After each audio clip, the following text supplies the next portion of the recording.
இந்த சம் பார்க்கலாம். கழித்தல் குறியை பெருக்கலாகவும், பெருக்கல் குறியை கூட்டலாகவும், கூட்டல் குறியை வகுத்தலாகவும், வகுத்தல் கழித்தலாகவும் கொண்டால் மதிப்பு காண்க அப்படின்னு சொல்லி ஒரு நம்பர் கொடுத்துருக்காங்க.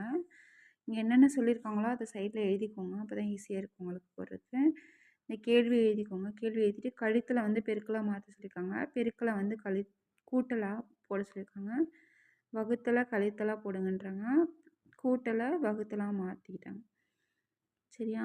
போட்டுட்டு ஃபஸ்ட்டு என்ன பண்ணணும், பெருக்கல் தான் பண்ணணும். நமக்கு போர்ட் மாஸ் விதிப்படி மல்டிப்ளிகேஷன் தான் ஃபஸ்ட்டு வரும்.